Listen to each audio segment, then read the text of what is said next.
यात्रा पहुंची कल रात में, और आज प्रेस कॉन्फ्रेंस है। और प्रेस कॉन्फ्रेंस में परिचय करा दूँ कि हमारे बीच छत्तीसगढ़ विधानसभा के नेता प्रतिपक्ष जांजगीर चांपा के विधायक आदरणीय नारायण चंदेल जी उपस्थित हैं। हमारे बीच हमारे पूर्व मंत्री बैकुंठपुर के हमसब के गार्जियन आदरणीय जयंत रजवाड़ी जी उपस्थित हैं। हमारे बीच प्रदेश भारतीय जनता पार्टी के महामंत्री पूर्व IAS आदरणीय OP चौधरी जी उपस्थित हैं। हमारे बीच हमारे पूरे प्रदेश का मीडिया को जो देखते हैं हमारे नंदन जी भोगले जी उपस्थित हैं। हमारे योगेश लांबा जी पूर्व महापौर कोरबा, शैलेश तिवारी जी, और आप सब प्रिंट मीडिया और इलेक्ट्रॉनिक मीडिया के सभी सम्मानित पत्रकार बंधु हैं। आज का जो PC है आदरणीय हमारे नेता शपथ लेंगे, और आप सभी का सहयोग हमेशा हम सबको मिलता रहा है, आगे भी मिलेगा, इसी अपेक्षा के साथ। और आप सभी से एक निवेदन और करूँगा हाथ जोड़ करके कि आप सभी नाश्ता करके प्लीज इसके बाद ही जाएंगे। लेट जरूर हो गया है, नहीं बहुत लोग नहीं किए हैं, तो जरूर नाश्ता कर लेंगे और हो गया इसके बाद ही जाएंगे। आप सभी को आदरणीय नारायण भैया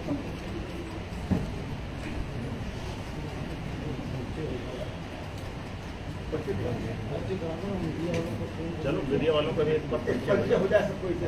हाँ, ऐसे बैठे बैठे बैठे बैठे बैठे किस किस प्रेस से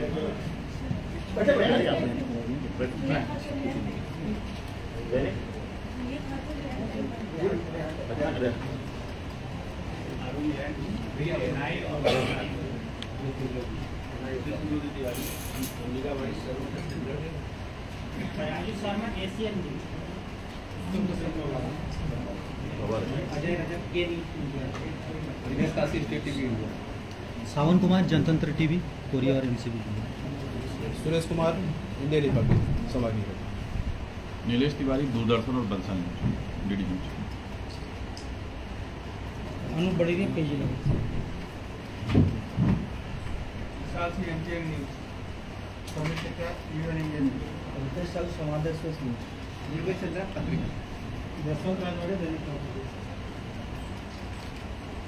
शुरू करें। सभी पत्रकार मित्रों को सादर नमस्कार। मित्रों, हमारे साथ में हमारे जिला अध्यक्ष विष्णु बिहारी जी, इस क्षेत्र के पूर्व विधायक और पूर्व मंत्री आदरणीय भैयालाल राजवाड़ी जी, हमारे भारतीय जनता पार्टी के प्रदेश के महामंत्री और पूर्व कलेक्टर रहे IAS श्री OP चौधरी जी, अनुराग सिंह जी, योगेश लांबा जी। आज की हमारी जो चर्चा का विषय है भारतीय जनता पार्टी की परिवर्तन यात्रा। साथियों, भारतीय जनता पार्टी ने 2 परिवर्तन यात्रा निकाली। पहली परिवर्तन यात्रा 12 सितंबर को मां दंतेश्वरी का आशीर्वाद लेकर के दंतेवाड़ा से वो परिवर्तन यात्रा प्रारंभ हुई है। और जो दंतेवाड़ा से परिवर्तन यात्रा प्रारंभ हुई है वो करीब 45 विधानसभा क्षेत्रों को कवर करते हुए बस्तर संभाग, दुर्ग संभाग और रायपुर संभाग, ये 45 विधानसभा क्षेत्रों में वो परिवर्तन यात्रा चल रही है। हमारी जो दूसरी परिवर्तन यात्रा है जिसके लिए आज हम बैकुंठपुर में लेकर के आए हैं, ये परिवर्तन यात्रा पिछले 15 सितंबर को मां खुड़िया रानी का आशीर्वाद लेकर के कुमार दिलीप सिंह जूदेव की जन्मभूमि कर्मभूमि जसपुर नगर से प्रारंभ हुई। ये परिवर्तन यात्रा करीब 1300 किलोमीटर चलेगी और इस परिवर्तन यात्रा से हम करीब 40 विधानसभा क्षेत्रों में पहुंचेंगे। इस परिवर्तन यात्रा में सरगुजा संभाग और बिलासपुर संभाग के 40 विधानसभा क्षेत्रों को हम कवर करेंगे। हमने परिवर्तन यात्रा निकाला क्यों? परिवर्तन यात्रा का हेतु क्या है? यह हमारी परिवर्तन यात्रा 2003 में भी हमने निकाला था, जिस समय माननीय अजीत जोगी जी मुख्यमंत्री थे, कांग्रेस की सरकार। परिवर्तन यात्रा निकालने का जो हेतु है, छत्तीसगढ़ राज्य का निर्माण इस देश के पूर्व प्रधानमंत्री आदरणीय अटल बिहारी वाजपेयी ने किया। 15 साल तक डॉक्टर रमन सिंह जी के नेतृत्व में भारतीय जनता पार्टी ने छत्तीसगढ़ को संवारने का प्रयास किया, यहाँ की मूलभूत और बुनियादी समस्याओं के निदान करने का प्रयास किया। लेकिन दुर्भाग्य है कि पिछले 2018 के चुनाव में श्री भूपेश बघेल जी के नेतृत्व में छत्तीसगढ़ में कांग्रेस की सरकार बनी। कांग्रेस की यह सरकार पूर्ण रूप से दिशा विहीन हो गई, अपने पथ से विमुख हो गई। इन्होंने जन घोषणा पत्र में झूठे वादे किए, 36 प्रमुख वादे थे, 300 से ज्यादा छोटे छोटे वादे थे। आज हमने परिवर्तन यात्रा निकाला इसलिए है कि अगर छत्तीसगढ़ में सबसे ज्यादा अगर कोई दुखी है, पीड़ित है और व्यथित है तो छत्तीसगढ़ का भूमि पुत्र और अन्नदाता किसान है। वो इसलिए है, कांग्रेस ने अपने चुनाव घोषणा पत्र में कहा था कि हम हर किसान का कर्जा माफ करेंगे, लेकिन आज दुर्भाग्य है कि जिन किसानों ने राष्ट्रीयकृत बैंकों से कर्जा लिया था, जिन किसानों ने निजी बैंकों से कर्जा लिया था, उन किसानों का आज तक, अब ये सरकार के विदाई का समय आ गया, आज तक उनका कर्जा माफ नहीं हुआ है। हमारे जितने छोटे मंझोले किसान हैं, गिरदावरी में उनकी जमीन को नाप दिया गया, जो 1 एकड़, 1.5 एकड़, 2 एकड़, 2.5 एकड़ के किसान हैं। और इन किसानों की संख्या छत्तीसगढ़ में 80% से ज्यादा है। इन किसानों की जमीन को नापा, इनकी जमीन को विलोपित कर दिया। पिछले 3 साल से क्रम चल रहा है, ये किसान 3 साल से धान बेचने से वंचित है, 80% किसान। तीसरी बात, छत्तीसगढ़ की भूपेश सरकार किसानों के बीच में, प्रदेश की जनता के बीच में इस बात का भ्रम फैलाती है कि धान हम खरीदते हैं।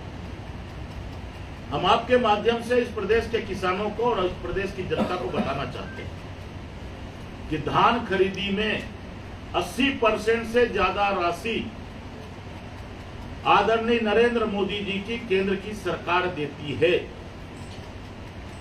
2183 रुपया सपोर्ट प्राइस है मोटा धान का, 2203 रुपया सपोर्ट प्राइस है एमएसपी में पतला धान का, और सपोर्ट प्राइस तय करती है भारत की सरकार, केंद्र की सरकार। उसके आगे का जो पैसा है, उसका शेष जो पैसा है, वो बोनस के रूप में छत्तीसगढ़ की सरकार देती है। लेकिन इन्होंने कहा कि 2500 में हम धान खरीदते हैं, अब 2800 में खरीदेंगे। हम भूपेश बघेल जी से मांग करते हैं कि केंद्र सरकार की जो राशि है एमएसपी की, उसको अलग करके क्या आप 2800 रुपया किसानों को देंगे अपनी ओर से? इसकी आप घोषणा करते हैं, आप अपने खाते से, अपने खजाने से 2800 रुपया देंगे? हम चुनौती देते हैं कि 2800 रुपए की घोषणा करें। लेकिन इस प्रदेश के किसानों को उन्होंने भरमाया और जनता को इन्होंने गुमराह किया है। फिर कहते हैं कि केंद्र सरकार का कोई सहयोग हमको नहीं मिलता। मैं आपको बताना चाहता हूं, इस 4.25 साल में छत्तीसगढ़ प्रदेश को भारत की सरकार ने, आदरणीय नरेंद्र मोदी जी की केंद्र सरकार ने धान खरीदी के लिए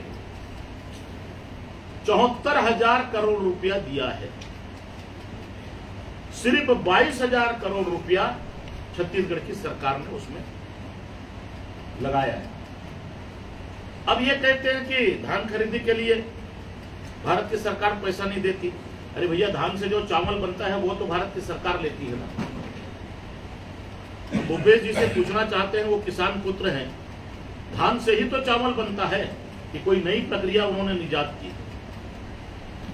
तो किसानों को भरमाने का प्रयास इस छत्तीसगढ़ प्रदेश को यहां की कांग्रेस सरकार कर रही है। किसानों की जितनी दुर्गति हो रही है, मैं आपसे भी कहना चाहता हूं कि आप यहां के सहकारी बैंक में अभी इसके बाद चले जाइए। किसान के खाते में जो पैसा आता है, आदरणीय मोदी जी किसान सम्मान निधि भेजते हैं, साल में 6,000 रुपया 3 किस्तों। यहाँ की सरकार जो पैसा देती है, किसान को सहकारी बैंकों में, कोऑपरेटिव बैंक में अपने ही पैसे को निकालने के लिए मशक्कत करनी पड़ती है। आप जाकर के देख लीजिए, मैंने अपने क्षेत्र में देखा है। मैं जब दौरे में जाता हूं तो किसान मेरे को बताते हैं, 1 दिन 2 दिन 3 दिन तक सवेरे 10 बजे से किसान आता है और शाम को 6 बजे वो खाली हाथ वापस फिर घर जाता है।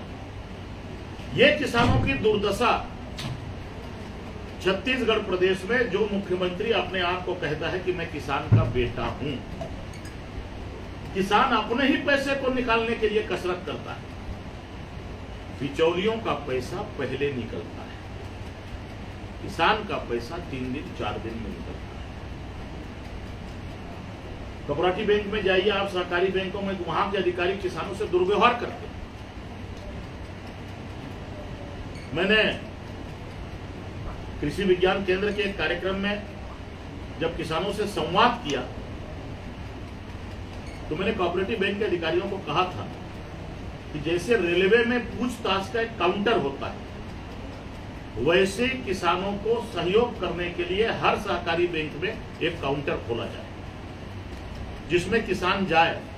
ऐसा कोई फार्म है जिसको फुलफिल नहीं कर पाता, वो नहीं भर पाता, उसका सहयोग करेंगे।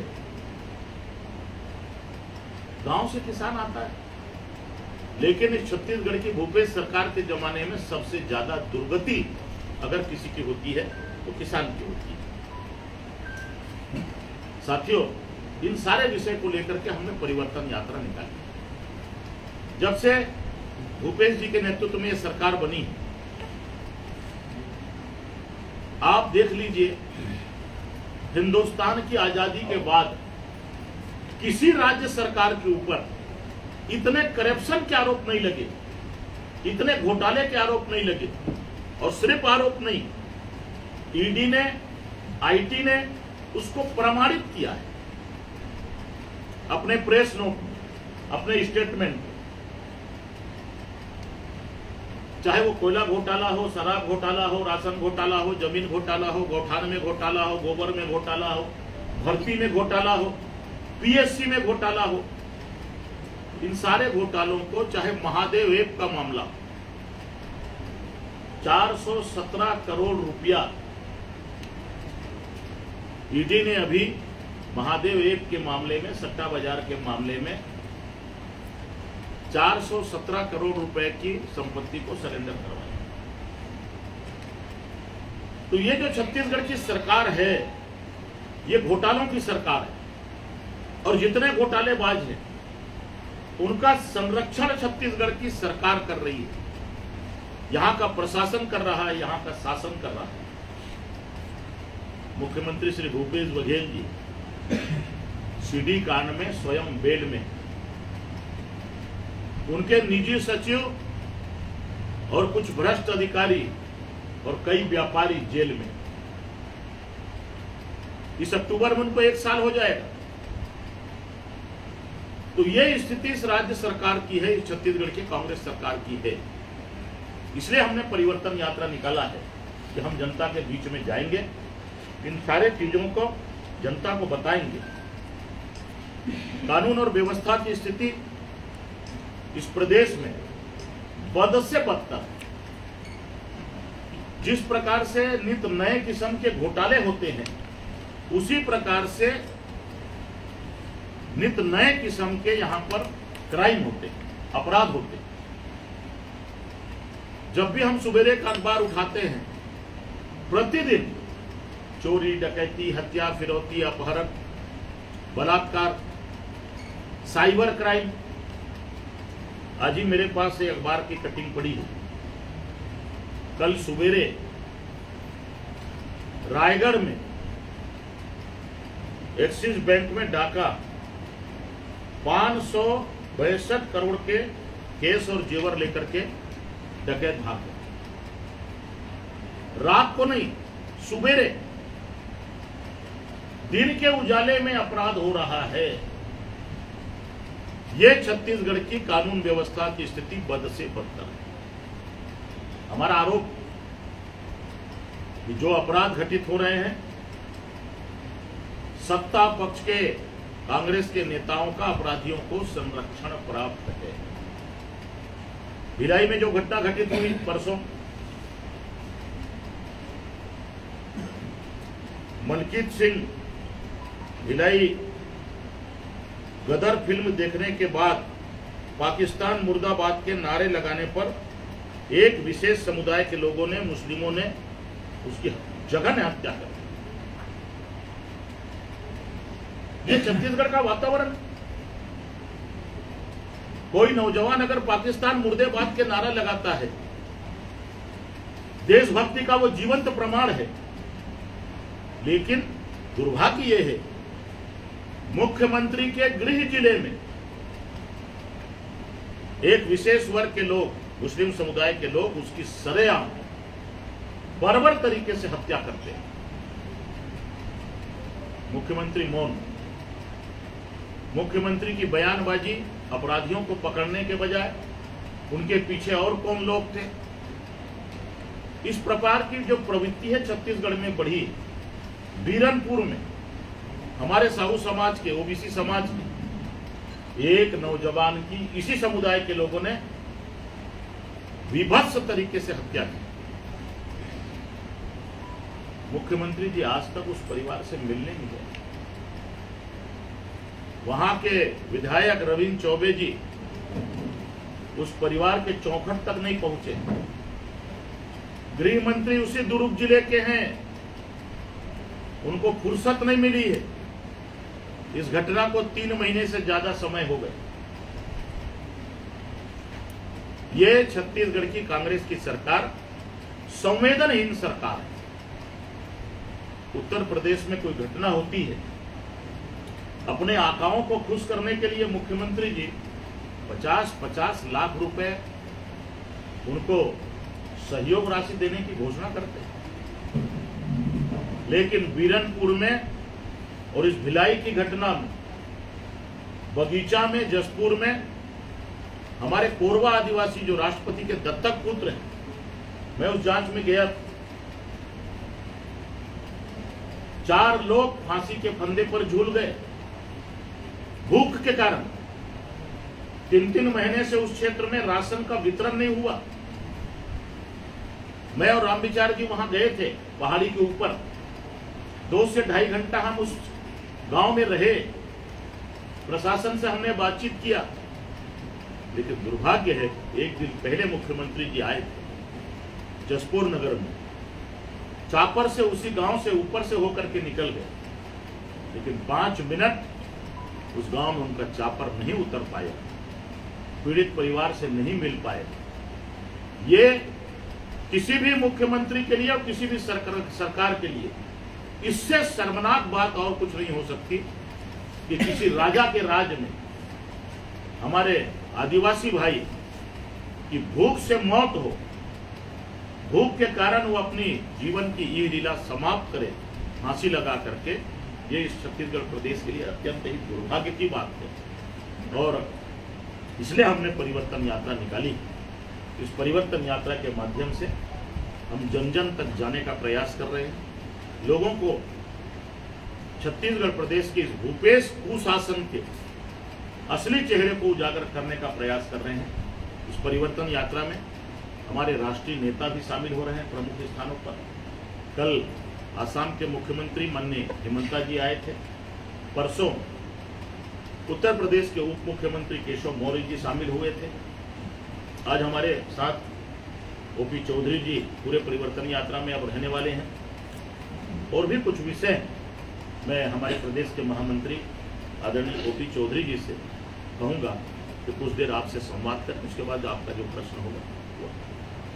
एक विशेष विषय पर मैं आपका ध्यान आकृष्ट करना चाहता हूं। बाकी सभी विषयों पर आदरणीय नेता प्रतिपक्ष आदरणीय नारायण चंद्र जी ने विषय रख दिया। जो बीएससी का मुद्दा है वो छत्तीसगढ़ के हमारे युवा भाई बहनों के साथ सबसे बड़ा धोखा है। आप सभी ने कल सोशल मीडिया में माननीय हाई कोर्ट की टिप्पणियां देखी होंगी पिछले पीएससी के संबंध में। और अभी लेटेस्ट पीएससी का जो रिजल्ट आया है उसमें कई आंसर शीट जो वायरल हो रहे हैं सोशल मीडिया में वो बहुत ही चिंतनीय है, क्योंकि आप सब लोगों को पता है कि गांव से अपने ज़िंदगी को बदलने के लिए, शिक्षा के माध्यम से अपने जीवन को बदलने के लिए बहुत गरीब घरों के बच्चे भी शहरों में जाते हैं, कंपटीशन एग्जाम की तैयारी करते हैं। किसी के माता पिता ज़मीन को बेचकर, किसी के माता पिता जेवर को, गहने को बेच करके बेचते हैं। और ये तैयारी की प्रक्रिया बहुत मेहनत की होती है, बहुत समर्पण की होती है, और उस पूरी प्रक्रिया से मैं खुद गुजरा हूँ, इसलिए उस दर्द को भी मैं महसूस करता हूँ। इस बार जो सोशल मीडिया में आंसर शीट वायरल हो रहे हैं, इसमें एक आंसर शीट पे जो प्रश्न आया था पीएससी में, वो हनुमान सिंह जी के बारे में आया था। हनुमान सिंह जी को हमारे छत्तीसगढ़ में 1857 की क्रांति के दृष्टि से मंगल पांडे कहा जाता है, उनके बारे में एक प्रश्न आया था। और जो इसमें आंसर लिखने वाला जो अभ्यर्थी है, वो आदरणीय शहीद वीर नारायण सिंह जी के बारे में पूरा लिखा, 8 में से 5.5 अंक उसको दिया गया है। ये सोशल मीडिया में सबके सामने आ चुका है, प्रतिष्ठित अखबारों ने भी इसे प्रकाशित किया। इसी तरह का दूसरा उदाहरण मैं देना चाहूँगा, कुनो अभ्यारण्य। कुनो अभ्यारण्य जो कि मध्य प्रदेश में है, जहाँ पे चीता का संरक्षण किया जा रहा है, उस कुनो अभ्यारण्य के बारे में अभ्यर्थी लिखता है कि ये असम राज्य में है, लिखता है। और यहाँ पे एक सबसे पहला अभ्यारण्य भी लिख करके गलत एक बात रखता है। उसके बाद भी इसे 2 में 2 अंक दिया गया, ये सामने आया। तीसरा मैं उदाहरण देना चाहूँगा, गणित का प्रश्न है, प्रायिकता प्रोबेबिलिटी से संबंधित प्रश्न। इसमें अभ्यर्थी हल करते करते जाता है, 12/52 के बाद उसे 1/4 लिख देता है, जबकि वो 3/13 आना चाहिए, उसके जगह पे 1/4 लिख देता है, और उसको पूरे में पूरे अंक मिल जाते हैं। और ये जो जितने आंसर मैं बता रहा हूँ, उनमें सही अंक लिखने वालों को कम नंबर मिले हैं, और ये गलत आंसर लिखने वालों को ज़्यादा नंबर मिले। जो पीएससी कंप्यूटर के बारे में, ऑपरेटिंग सिस्टम के बारे में प्रश्न आया था, प्रमुख ऑपरेटिंग सिस्टम के नाम लिखिए, उस पर कीबोर्ड, माउस, प्रिंटर, मॉनिटर, ये सब लिखा हुआ है, जो कि हार्डवेयर के पार्ट होते हैं, न कि ऑपरेटिंग सिस्टम के। उसके बाद भी पूरा में पूरा अंक दे दिया गया। जो सही उत्तर लिखे हैं उनको कम अंक दिया गया। इस तरह के अनेकों उदाहरण इसी तरह का ये देख सकते हैं। पुलिस आंसर लिखना था, फिल इन द ब्लैंक्स अंग्रेजी में, उसमें 2 लोगों ने सेम आंसर लिखा, लेकिन अलग अलग नंबर दिए गए। एक को एक नंबर दिया गया, दूसरे को 2 नंबर दिया गया। आईने 10 साल की जगह बताया मिरर, प्रदेश के प्रतिष्ठित अखबार दैनिक भास्कर ने प्रकाशित किया था। ये बहुत ही महत्वपूर्ण विषय है यह भी। और इसमें आप देख सकते हैं कि आईने 10 साल पर प्रश्न आया था, जो कि मध्यकालीन भारत में एक राजस्व व्यवस्था थी। उसके जगह लिखता है कि 10 प्रकार के आईने थे, उसमें एक आईने में अकबर एक दिन अपना कंघी करता था, फिर दूसरे दिन दूसरे में करता था। इस तरह का लिखा है आंसर, और उसको पूरे नंबर दिए गए हैं। दैनिक भास्कर ने इसे प्रकाशित किया है। तो कांग्रेस के राज में तो संगमरमर की परिभाषा पूछेंगे तो लगता है कि भूपेश बघेल जी और कांग्रेस के लोग बोलेंगे जो साथ मरते हैं उनको संगमरमर कहते हैं। ऐसा ही इन्होंने बना दिया है पीएससी जैसी एग्जाम, जो एक संवैधानिक संस्था द्वारा आयोजित होता है। ये इस सब के अलावा एक महत्वपूर्ण बिंदु पे मैं आप लोगों का ध्यान आकृष्ट करना चाहता हूँ कि जो भी आंसर होता है उसको 3 लोग उस आंसर को चेक करते हैं। एक एग्जामिनर होता है, एक डिप्टी हेड एग्जामिनर होता है, और तीसरा हेड एग्जामिनर। तीनों लोग अंक देते हैं और तीनों का एवरेजिंग किया जाता है। आप इसमें देखिए, जो सोशल मीडिया में वायरल है वही चीज़ मैं आपके सामने ला रहा हूँ। मीडिया के मित्रों ने भी इसे सामने लाया है। इसमें देखिए, एग्जामिनर, डिप्टी हेड एग्जामिनर और हेड एग्जामिनर, तीनों के तीनों सभी प्रश्न पे बराबर के बराबर अंक दे रहे हैं। तो लगता यही है कि बिना जांच किए अपने चहेतों को सेटिंग करके नंबर दे दिया जाए, जो कि छत्तीसगढ़ के लाखों छत्तीसगढ़िया युवा भाई बहनों के पीठ पर छुरा घोंपने जैसा है। और इसीलिए हम भारतीय जनता पार्टी की ओर से कल संगठन के निर्देश पर मैंने रायपुर में भी प्रेस कॉन्फ्रेंस किया था इस विषय पर, और सीबीआई जांच की मांग हमने रखी है। इस सरकार ने लगातार 5 साल तक युवाओं को धोखा दिया है, अभी भी दे रहे हैं। और माननीय हाई कोर्ट में जो सुनवाई चल रही है, इससे पिछले वाले पीएससी के संदर्भ में सुनवाई जो चल रही है, उसका वीडियो भी देखिए कि माननीय हाई कोर्ट ने किस तरह से लताड़ लगाई है। इसके अलावा इसमें जो पिटीशन लगा है, आदरणीय एमपी राम कंवर जी के हवाले से पिटीशन लगा हाई कोर्ट में, इसमें अलग अलग लोगों को कौन किससे संबंधित लोग हैं। ठीक है, किसी का रिश्तेदार भी सेलेक्ट हो सकता है, लेकिन ऐसा सहयोग क्यों? तो माननीय हाईकोर्ट में भी विषय बना हुआ है और 18 ऐसे लोग जो कि किसी कांग्रेसी के या पीएससी से जुड़े हुए चेयरमैन या उनसे जुड़े हुए लोगों के करीबी लोग हैं, उनके संबंध में पिटीशन लगाए और आज उस पर शायद फैसला भी युवाओं के हक में आ सकता है। माननीय उच्च न्यायालय में ये विचाराधीन मामला है। तो इस तरह से पीएससी के माध्यम से, व्यापम के माध्यम से, जैसा कि आदरणीय नारायण चंदेल जी ने कहा कि पीएससी में घोटाला, व्यापम में घोटाला, भर्ती में घोटाला, रोजगार में घोटाला, हर जगह घोटाला और माफिया राज कांग्रेस ने स्थापित किया है और सब जगह से पैसा लूट करके छत्तीसगढ़ को गांधी परिवार का एटीएम बनाकर गांधी परिवार को पैसा पहुंचा रहे हैं। ऐसे लोगों को छत्तीसगढ़ के युवा भाई बहन, किसान, महिला, बहनें, माताएं कोई माफ नहीं।